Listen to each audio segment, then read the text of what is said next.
The topic today so huge that you expect, especially somebody like me, to try to cover it, is not a reasonable thing to do. All of us have, alhamdulillah, fairly good idea of what the problems are. And all of us have a sense of solutions also.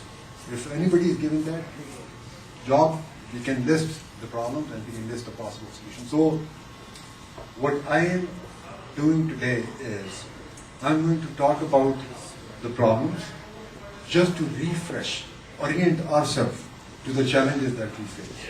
Just to make sure that all of us can appreciate to the degree the problem that we have. And then I'll propose a couple of things.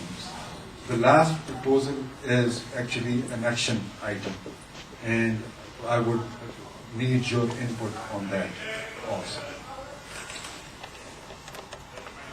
Any gathering,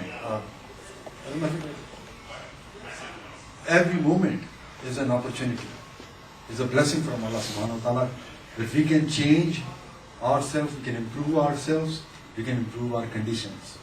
The wise people among us, they move to the better places by looking at falling leaves, ants, mosquitoes, flowers, fruits, whatever. They look at it and they move. So a gathering like this one, where people gather together to take care of their affairs, just for the sake of Allah, with that sincerity of intention. When they sit together, it's a great event. It is said that the angels see it as a light on the earth, as a star, and they gather on it, and they trip over each other. So for seeing that what is going on. And they make du'as. And if on all the du'as that are making such gathering, they say Ameen to it. So I'll start with this du'a that, Ya Allah,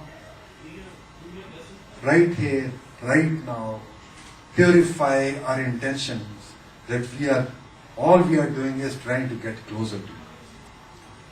And Ya Allah, let this be a beneficial thing.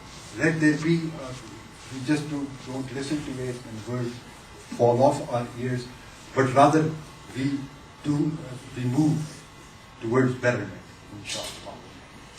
Ameen.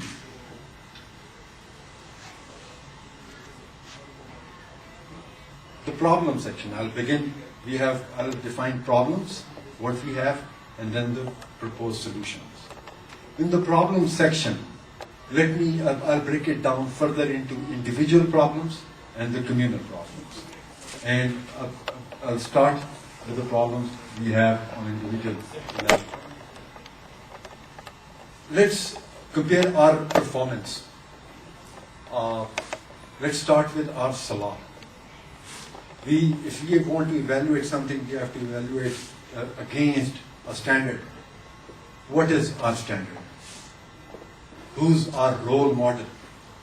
Whom do we follow? Whom do we claim to be followers of? He said, we follow Rasulullah sallallahu alayhi wa sallam, and the example of Sahaba, and all the pious people after them. They are our role models. Let's compare our salah with just one of the problems with them.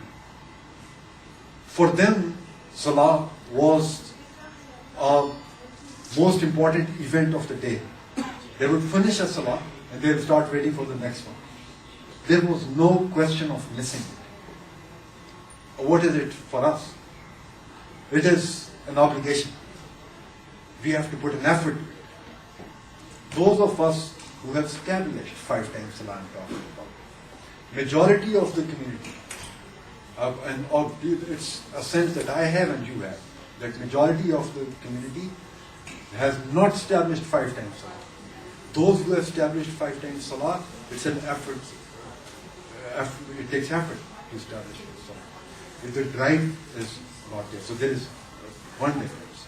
On the level of khushu, one of the Sahabi, he got gangrene on his feet. They decided to cut his leg from knee down, and they said, okay, drink a lot of alcohol, we're going to cut it off. He said, no, I will go in salah, and when I'm in sajda, then you do your thing. And he did the niyyah and he went to the sajda.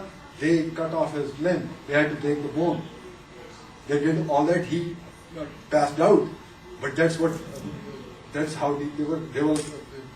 We discovered about Ibn Bishr, he was standing guard at night, and one of the enemy, he started praying, and he was in the middle of Surah Al-Kahf when somebody shot an arrow at him, which landed right on him, and he kept praying. Because he could not break away. He took it out, another arrow came, 3 arrows came, he took it out. Eventually he made the sajda and then woke up his partner. And he said, why did you not tell me for the first time? He said, I was at a point that I would die, but I could not break away from that point.